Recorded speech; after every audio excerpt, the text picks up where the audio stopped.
regret. That is a word that so many people struggle with, wondering, am I gonna be able to get back the time that I have invested in this? Is my time gonna be worth it?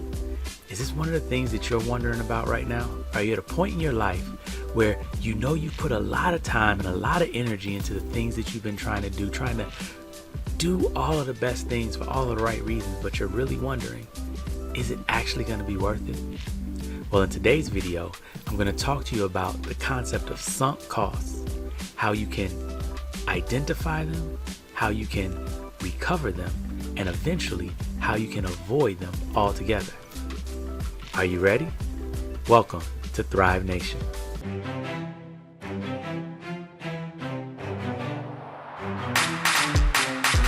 So in today's video, I really want to talk to you a lot about the word regret, like we started out. And I know that there's so many times that we put time into things. And, in the last video, we were talking about understanding your return on investment. And this is a video where we're going to dig a little bit deeper in getting a return on your investment, because it's really important that you understand, right? Sunk costs are defined as the costs that are put into a project, that are invested, that cannot be recovered. And so often, so many of us in the jobs that we have, in the relationships that we have, we've invested a lot of time and a lot of energy. And there's another video that I did that talks about how to know when it's time to quit. But there's a different consideration that you want to look at as well when you're looking at return on investment and opportunity costs with sunk costs. And so today, what I want to talk to you about is, how do you identify your sunk costs? Then how do you recover them? And ultimately, how do you avoid the issue altogether? So first thing I want to talk to you about is, how do you identify sunk costs? The whole idea is you've put a lot of time and a lot of energy into a number of the things that you are doing in your life. You've gone to school, gotten education, you've invested in relationships, you've invested in training, you've invested in certifications, you've invested time and energy into people. And so often we do that work and we don't know how to determine whether or not this investment is actually going to pay off. And so the first thing that I want you to look at is, when you are investing time and energy, when you've put time and energy into something, the question you have to ask yourself is, what is it that I was hoping to gain? What is it that I wanted? Because oftentimes we're already there. We already have what we want, but we haven't really done the analysis. And so we haven't realized that we're already where we want. And so we keep pushing, hoping that we're going to get something more, something extra. And that's why you wind up getting sunk costs, because you're putting more time, more energy, more effort into this thing when it's already giving you as much as it's going to give you. And so the first key is to identify the cost, or the energy, the time that you've put into something. And then from there, decide, has it given me what I wanted, what I expected from it, or is there something more that I'm looking to gain? So the second key is, when we talk about recovering our sunk costs, or recovering our costs, is to look at if there's something more to gain. In this situation, it's imperative that you understand whether there's more to gain. Whereas in the last video, we talked about knowing when to quit. And the basic idea of knowing to quit in a situation is when there's nothing more that you can get out of that situation, when there's nothing more that the situation can give you other than it simply ending. But then there are other situations where there are still things that you want, but on the pathway or the trajectory that you're on, if you have to keep putting as much time and as much energy into it, it's never going to equate. You're never going to get the return on investment that you want.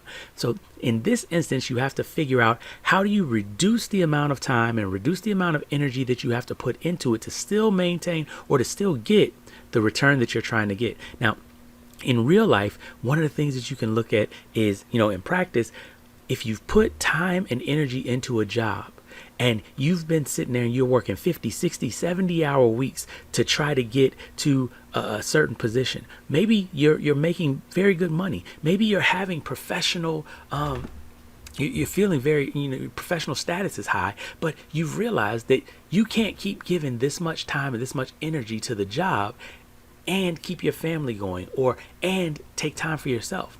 Now, the thing that you have to look at is that amount of time, is that amount of energy actually necessary for the job and for the rewards that you're doing? Is it necessary for you to keep the position, to keep the status, Right? You may have decided that you're not trying to scale the entire ladder. You're not trying to get to the top, but where you are is relatively comfortable. It's paying you a good salary. It's paying you a good wage. You like the work, but you just don't want to do it for 70, 80 hours a week.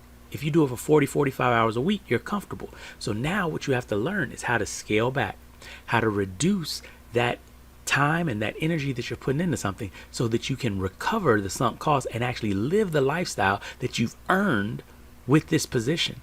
Right? So that's the second key. Recovering sunk costs is about learning how to balance your investment so that you are actually getting a good return on investment. So you're getting a reciprocal return on investment of your time and your energy.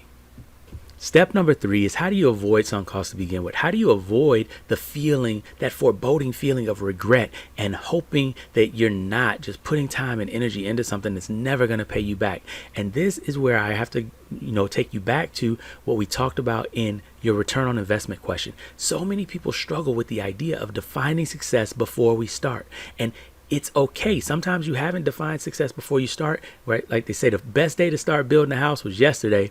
The next best day is today, right? And at the end of the day, you want to make sure that if you haven't defined success already and you're already in the middle of something, that you do it now. But the best thing that you can do is to define success before you ever start. It's so important to know what you want, because when you know what you want, then you can constantly do these kind of analyses of whether or not you're getting the reciprocity, whether or not you're getting the return on investment that you want for the energy and the effort that you're putting into things. And so many people spend so much time hoping that they're going to get a good return on their investment. And one of the things that Warren Buffett talks about, and if you look at any of the good investment literature, it'll tell you that the best investors already know what they're going to win before they start.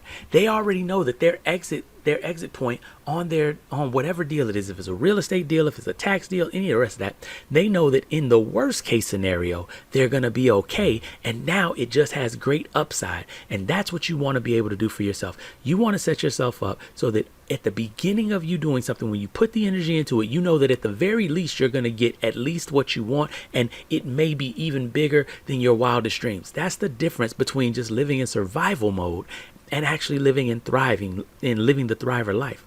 When you're thriving, survival is your floor and the sky is the limit. You're definitely going to survive, but then you also can get whatever it is that you can think of. There can be, exponential growth in what you're trying. So that's the big key. You've got to define success. And for those of you all that are struggling with defining success, I want to remind you that me and my team have put together a special guide. It's called our Defining Success Guide. It's a free resource that we've put together just for you. If you click the link below, it's in the description. You'll be able to get access to this Defining Success Guide that will take you step by step through our process of figuring out what is your purpose, what does success look like for you, what are you here for, what are you trying to get done, and more importantly, how will you know when you've achieved it? If that's something that you want to get, go ahead, click the link below in the description and grab that. And remember, we are here hoping to help you manifest your greatness because we believe in you. We believe that everybody has greatness within them, and it's our job to try to help to do whatever we can to facilitate your manifestation of your greatness, because that makes the world better for everybody. So if this stuff that we're putting out, if these videos and the information that we're putting out is at all beneficial to you, please like, subscribe, and share this to as many people as you can to help us with our mission of getting this message to as many people around the world as possible. So until next time, remember, you have greatness within you. You are here for a purpose. You are here for a reason. And therefore, you need to live every day like it was on purpose and in alignment with your purpose. Here's to you manifesting your greatness. And thanks for joining us on another edition of Thrive Nation.